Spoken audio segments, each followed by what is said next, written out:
கிறிஸ்துவுக்குள் அன்பானவர்களே, இன்றைய தியானத்திற்கு நாம் எடுத்துக்கொண்ட வேத பகுதி 1 பேதுரு 5:10 பின்பகுதி. சகல கிருபையும் பொருந்திய தேவன் தாமே கொஞ்ச காலம் பாட அனுபவிக்கிற உங்களை சீர்படுத்தி, ஸ்திரப்படுத்தி, பலப்படுத்தி நிலைநிறுத்துவாராக. நம்முடைய தேவன் சகல கிருபையும் பொருந்தியவர்.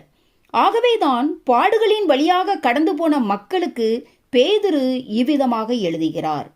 இந்த பாடுகள் எப்போதும் தொடர்ந்து இருப்பதில்லை, மாறாக இது ஒரு குறுகிய காலம் என்று சொல்லுகிறார். ஆனால் இந்த பாடுகள் நம்மை ஆவிக்குரிய மேலான நோக்கங்களுக்கு உருவாக்குகின்றன என்று 4 காரியங்களை சொல்லுகிறார். முதலாவதாக சீர்படுத்துவார் என்று சொல்லுகிறார். தேவன் ஒரு விசுவாசியை தொடர்ந்து சீர்படுத்தி கொண்டே இருக்கிறார். இதனால் அவனில் தவறான காரியங்களை நீக்கி ஆவிக்குரிய காரியங்களை பெருக பண்ணுகிறார்.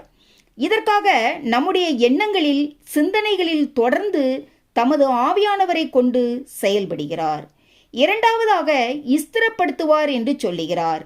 இன்றைக்கு அநேகர் ஆவிக்குரிய வாழ்க்கையில் உறுதியற்றவர்களாய் காணப்படுகிறார்கள்.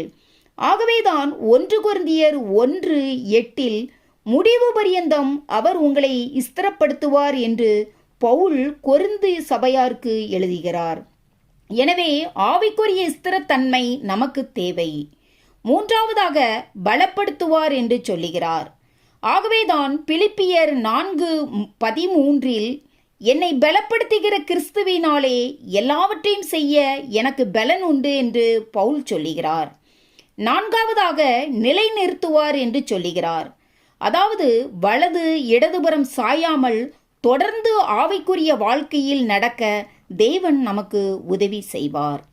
எனக்கு அன்பானவர்களே, நாம் இந்த உலகத்தில் கொஞ்ச காலம் மாத்திரமே பாடுகளை அனுபவிக்கிறோம் என்பதையும், இயேசுவுடன் பரலோகில் என்றென்றும் மகிழ்ச்சியுடன் வாழப்போகிறோம் என்பதையும் அறிந்தவர்களாய் பாடுகள் மத்தியில் சோர்ந்து போகாமல் கர்த்தருடைய வாக்குத்தத்தங்களை உறுதியாய் பற்றி கொண்டவர்களாய் தேவனிடத்தில் தொடர்ந்து ஜெபிக்கும்போது சகல கிருபையும் பொருந்திய தேவன் தாமே நம்மை சீர்படுத்தி, ஸ்திரப்படுத்தி, பலப்படுத்தி நிலைநிறுத்த வல்லவராயிருக்கிறார்.